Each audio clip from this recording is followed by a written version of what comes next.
오늘은 맥주 감사 주일로 예배를 드리는 그러한 복된 예배 시간이다. 왜냐하면 하나님께서 너희가 이와 같이 절기를 지켜라, 여호와께서 택하신 곳에서 여호와를 배우라 하는 날이기 때문에 이 날은 정말 하나님을 배우는 마음을 가지고 우리가 주 앞에 나오는 떨리는 감동과 감격이 있는 거죠.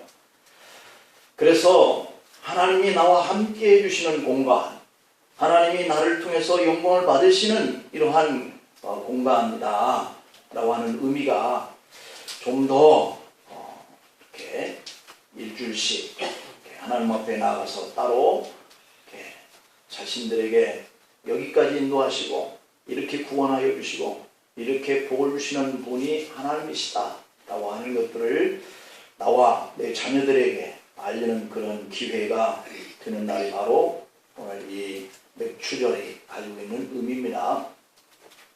성경적으로 오늘은 농사를 지어서 첫 번째에 수확을 하게 된 것에 대한 감사로 영광을 돌리는 그러한 날이다. 그러니까 지난 시간에도 이 절기에 대해서 잘 설명을 드렸습니다. 이스라엘 백성들이 가나안 땅에 들어간 이후에 첫 번째로 거둬들인 이 모맥, 이러한 것들을 거두게 되니 얼마나 감동과 감격이 컸겠어요. 자신들은 노예의 삶이었는데 땅을 차지하고 그것도 자신들이 거둬서 먹을 수 있는 이러한 양식을 씨를 뿌리고 거둔 첫 번째 열매였는데 그 감동은 이루 말할 수 없겠죠. 그런 감동이 매년마다 새롭게 반복되어지는 일과 속에서 이 백성들이 그 감동을 잃어버리는 거죠. 늘상 있는 것이고 있어야 할 것이라고 생각하는 이런 삶에 하나님과 멀어지게 되는 거죠. 그래서 이러한 절기 때에는 특별히 천막 쳐가지고 온 식구들이 함께 그날을 하나님 앞에 나가서 만나지고 그 감동을 주님께 감사로 드려지고 하는 그러한 절기로 지켜야 한다, 명령을 하신 날이죠. 이렇게 보리 수확의 첫 열매를 하나님께 드리는 것보다 더 중요한 사실이 있는데요, 그것은 첫 것을 드려야 한다라고 하는 거예요. 그런 의미가 오늘날 믿는 우리들에게도 그 의미가 얼마만큼 전달이 되느냐, 이것을 우리가 배우는 이 정신이 오늘 우리가 지키는 맥주절이라고 볼 수 있겠습니다. 만약에 이 맥주 감사들이 첫 번째 수확한 보리를, 첫 번째 수확한 밀을 드리는 것이라고 한다면 잘 여문 이런 곡식 골라서 정성껏 하나님 앞에 드리고 끝나면 되는 것이겠죠. 그러나 오늘날에는 교회마다 성도들마다 보리삭을 가져오게 하거나 또 가져오는 이런 일이 없는 거죠. 그렇다면 하나님이 지키라고 명령하신 이 맥주절에 가지고 있는 그 의미가 오늘날 우리에게 무엇이냐라고 하는 것이죠. 그것은 첫 번째 신앙을 회복하라 하는 그런 의미가 있는 겁니다. 신앙을 회복하라. 우리가 신앙이 나태해지고 또 내가 노력하고 얻어진 것들이 많아 내가 게을러지고 안일해지고 그래서 하나님이 주신 것이 아니라 내가 땀 흘려 노력한 대가로 가지고 사는 것이겠거늘 라고 생각하는 사람이 있다면 오늘 이 모든 것들이 하나님을 통해서 왔다라고 하는 이러한 마음의 회복, 신앙의 회복, 이것을 우리가 오늘 첫 번째로 얻을 수 있는 교훈이겠습니다. 하나님이 진정으로 원하시는 이 첫 열매는 추수한 보리단이 아니라 그것을 하나님께 드리는 백성들의 마음을 원하셨다고 하는 거예요. 그래서 오늘 이 17절에 말씀하고 있는 것을 보면 주신 복을 따라서 그 힘대로 드릴지라. 하나님이 주신 것 중에서 드리는 사람의 마음이 힘껏 드려라, 정성껏 드리라는 얘기고요. 그리고 16절에서는 빈손으로 하지 말아라, 빈손으로 나오지 말아라, 이런 의미인데요. 우리가 빈손으로 나오지 않습니다. 우리가 예배드리면서 주님 앞에 예물은 다 드리는데 나름대로 표현을 하죠. 그런데 그것이 자기에게 힘대로 드린 예물이냐라고 하는 것을 우리가 돌아보는데 그 마음이 찔림이 있다라고 한다면 회복해야 한다는 거예요. 내가 지금 하나님 앞에 드림이 하나님께서 나에게 주신 것들에 비하면 너무 하찮다, 너무 가치가 없는 것, 너무 성의가 없는 것 같다 라고 생각되어지는 마음이 있다면 회복하라는 거예요. 이게 맥추절기를 지키는 우리 성도들의 첫 번째 교훈인 거예요. 마음을 회복하라. 그러니까 많이 드렸으면 많이 드리는데 적게 드렸으면 적게 드리는 거예요. 주신 대로 주신 복을 따라 드리는 거니까. 그러니 우리가 부담이 없는 거예요. 왜냐하면 내게 주신 만큼에서 주님 앞에 나갈 때 드리는 건데, 그러나 내가 최선을 다해서 힘대로 드리는 이런 마음이 있느냐 없느냐, 그게 바로 하나님을 향한 감동적인 믿음이고 우리 찬양대에서 드린, 그러니까 그러므로 우리가 이렇게 하나님 앞에 드리는 이런 부분들이 사랑에서 나오는 것이다. 찬양이 그러잖아요. 그런 것처럼 내가 하나님께 향하는 그 사랑하는 마음이 적으면 내가 힘대로 못 드려지는 거죠. 그냥 형식적으로, 그냥 성의 표시 정도로 이렇게 하는 거죠. 그러나 그 사랑이 너무 크게 다가오는 거예요. 그래서 이거 드리는 것, 이것 자체가 너무 가볍고 하찮게 여기지고 드리고도 더 드리고 싶어 하는 이 마음이 있었는데 없어서 못 드리는 것 뿐이지, 마음은 정말 하나님 앞에 최선을 다해서 드리는 이런 마음을 우리 주님은 받고 싶어 하는 거예요. 그 마음을 받고 싶어 하는 거예요. 그래서 첫 번째 수확한 이 탐스런 열매, 처음 난 첫 번째 새끼들, 첫 번째 내게 주시는 이 장자, 이것을 하나님께 바치라는 거거든요. 그것을 통해서 백성들의 마음이 처음 구원받았을 때처럼 하나님을 향하는 마음이 있는가, 이걸 보시고자 하는 거예요. 첫 수확인 것인데, 처음 얻은 새끼인데, 처음 난 장자인데, 이것을 주님께 드리고 나면 나의 소유가 없어지는데, 그럴 수 있다고 하는 이런 생각 속에서 과연 우리가 그럼에도 불구하고 그것을 하나님께 가지고 나아갈 수 있는 신앙이 있나? 내가 이것을 드리고 나면 나는 없어지는데, 내 아들, 첫 번째 낳은 이 아들 하나님께 드리고 나면 나에게는 자식이 없는데, 그럼에도 불구하고 그것을 하나님께 드릴 수 있는 마음이 오늘 주님께서 드리라 하는 이 마음인 거예요. 그것이 없다면 내가 왜 없는가? 왜 내게는 그러한 마음이, 감동이, 사랑이 없는가?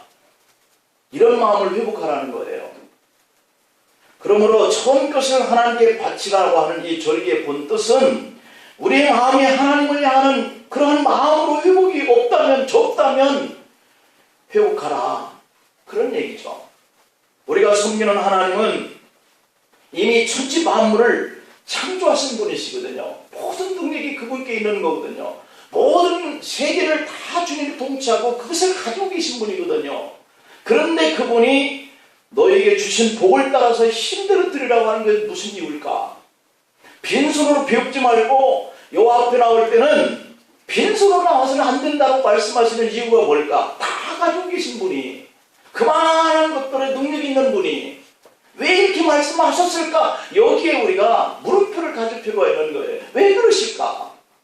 나에게 이렇게 다 주신 분이 뭐가 부족해서 그 빈손을 가지고 나오지 말라고 그러실까?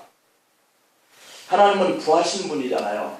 우리가 세상에서 보면 사람들이 부한 분들은 뭐 수억씩 몇억씩 이 세금으로 안 내는 거 뜯기고도 얼마든지 뭐 사는데, 우리는 수억은 무슨 수억이에요?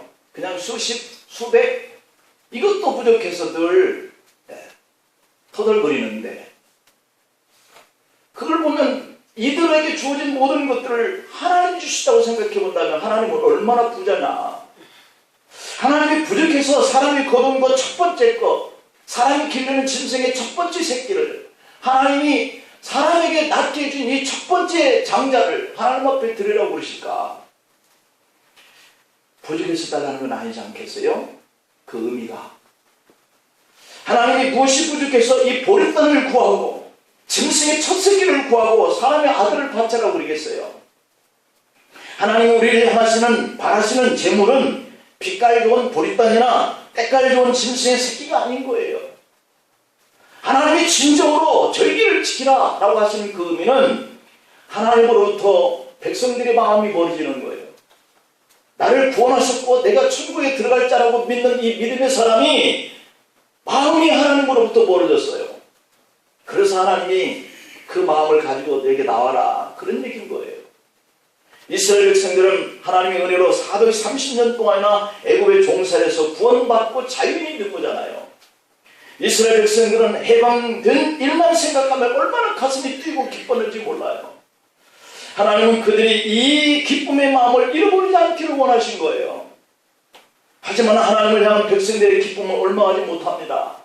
그들이 가나안 땅에 들어간 후에 하나님이 지키라 명령하신 이 세 가지의 3대 절기를 올 때마다 그들의 마음이 이제는 변했어요. 하나님에게서 멀어졌어요. 어떤 열매를 들었을까요?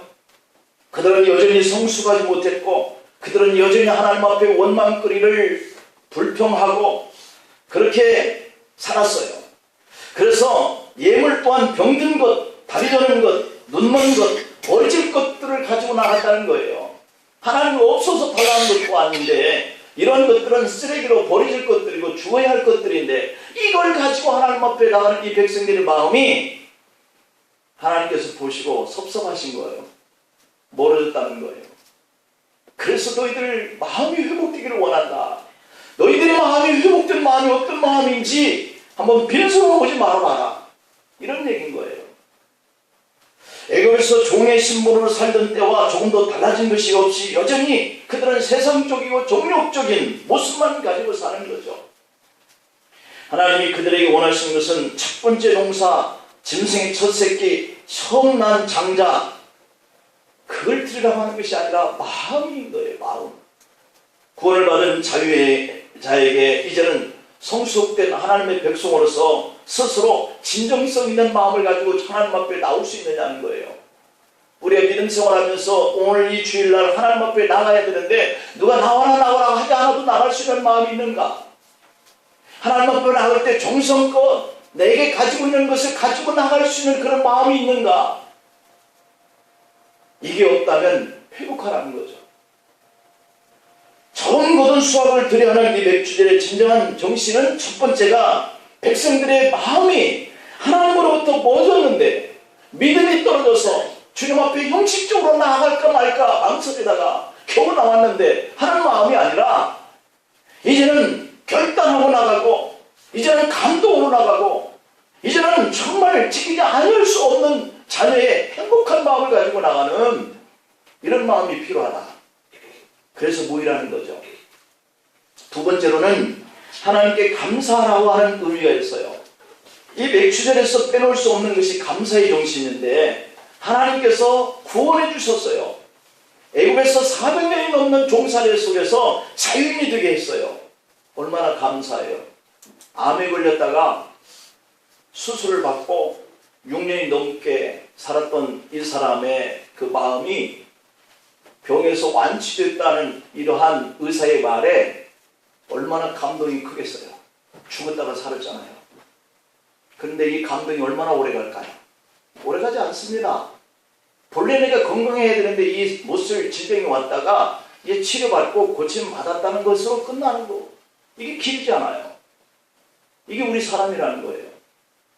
죽을 자리에 있었던 우리가 병이 치료돼서 건강해졌다면 내가 두 번째 사는 생명이 얼마나 감동이 있고 매세 하는 것이 기쁨이 있고 뭘 눈을 떠도 기쁨이 있고 사람 만나는 것도 기쁨이 있고 이러는 건데 내 영이 생명이 구원을 받고 천국에 갈 자, 지옥에 갈 자가 천국에 갈 자가 되었다는데 이게 감사한 마음이 없어요. 농사는 사람이 하지만 복은 하나님이 주셔요.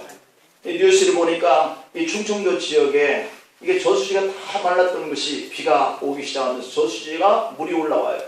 농부들이 이제는 살겠다는 거예요. 그 환한 얼굴 모습 보셨죠?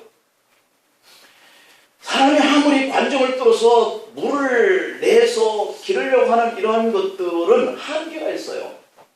위에서 돕지 않았으면 아무것도 안 되는 거예요. 비 한 번 이렇게 오니까 다 해결됐다는 거예요. 이게 하늘에서 하지 않으면 안 되는 거예요.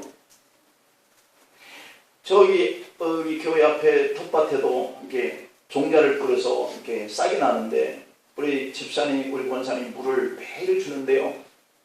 근데 비 한 번 따고 나니까 확 올라왔어요. 야, 이게 사람이 물 주는 거하고요, 위에서 단비가 내리는 거하고는 완전히 다르거든요. 구약시대로부터 내려온 이 맥주제의 정신은요, 오늘 현대에 이르러서도 조금도 변함이 없어요. 에베소 2장의 3절에 보면 죄로 인한 인간은 하나님께 원수가 되어 하나님의 진노의 대상이다. 그래서 이 구약시대에서는 감사로 드리는 이 제사나 속죄제, 속건제 같은 제사를 통해서 이 진노의 백성들이 하나님과 화목되어지게 하는 역사가 일어나요. 그러므로 우리가 하나님께 감사로 표현하는 것은 하나님과 사람 사이가 멀어졌던 것이 화목되어지는 방법이에요.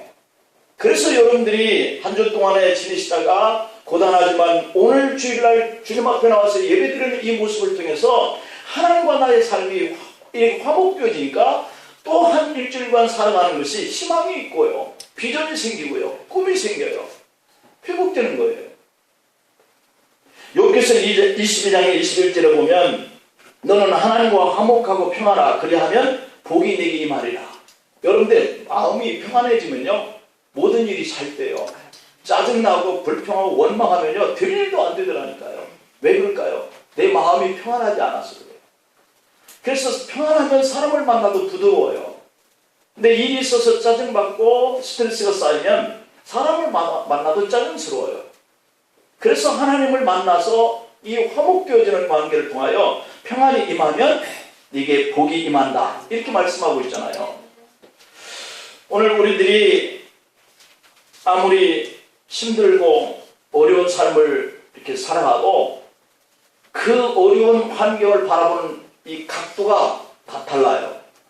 어느 관점 속에서 그것을 보느냐, 여기에 따라서 다르게 나타나요. 그래서 감사할 수 없는 이런 상황 속에서도 그 감사하는 사람이 있어요. 무엇을 생각하느냐에 따라서 감사가 되고 원망이 될 수 있는 거거든요. 여러분 앞에서 말씀드렸던 욥기 22장 21절에 보면 하나님과 화목하면 평화를 얻고 복이 임한다, 이렇게 하셨죠. 그래서 진정한 축복이라고 하는 것은 마음에서부터 감사함으로 우러나와야 그 삶이 진정으로 평안한 일들이 일어나요. 우리는 무조건 돈이 많아서 부자 소리를 들으면 복이 있는 줄 이렇게 생각되죠. 그러나 더 가졌다고 복이 아니더라고요. 권력을 가지면 복이다 생각했지만 권력이 복을 주는 게 아니더라고요. 내 마음에 하나님과 화목함을 이루어야 평안이 임하고 평안이 임하는 사람이 복을 얻게 되는 줄 믿습니다. 그래서 맥주 감사절은 우리 마음에 잃어버렸던 그 감사의 조건들을 자꾸 다시 생각하면서 지금 환경이 달라지거나 조건이 변한 것은 아니지만 그것을 바라보는 각도 속에서 왜 나만 이렇게 어렵냐 하는 각도로 보면 원망과 불평입니다.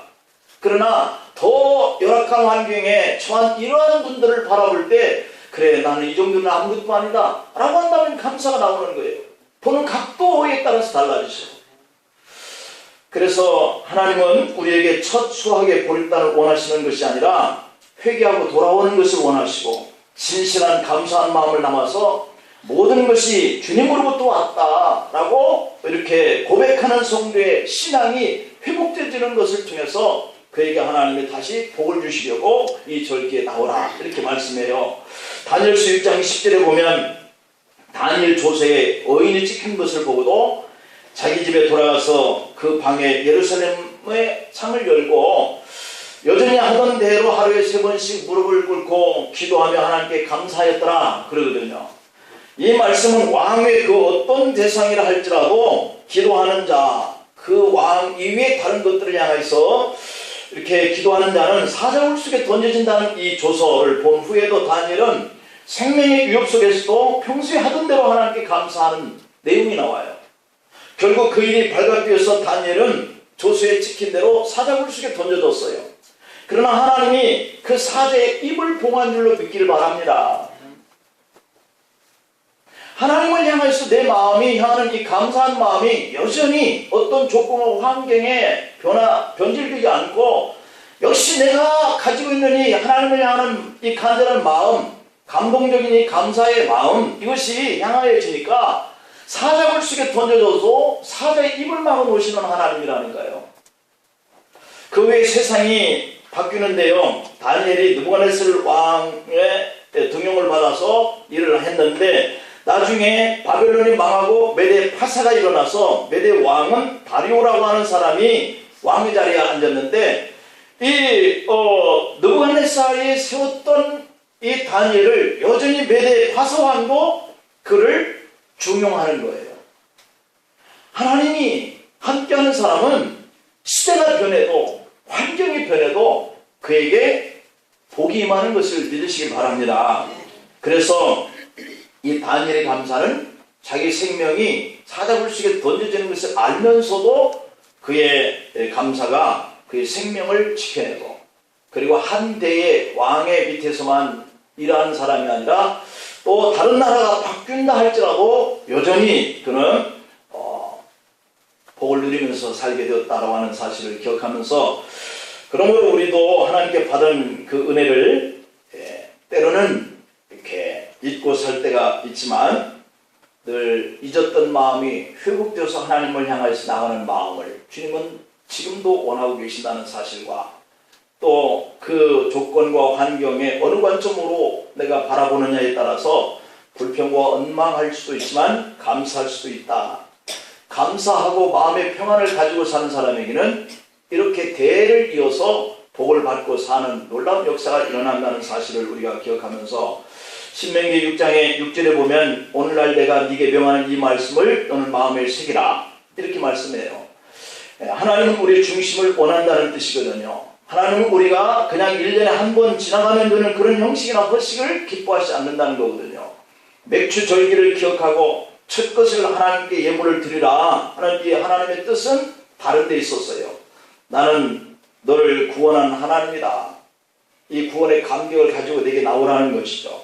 만약에 네게서 마음이 나로부터 멀어졌다면 다시 그 마음을 회복하라 하는 그런 의미예요.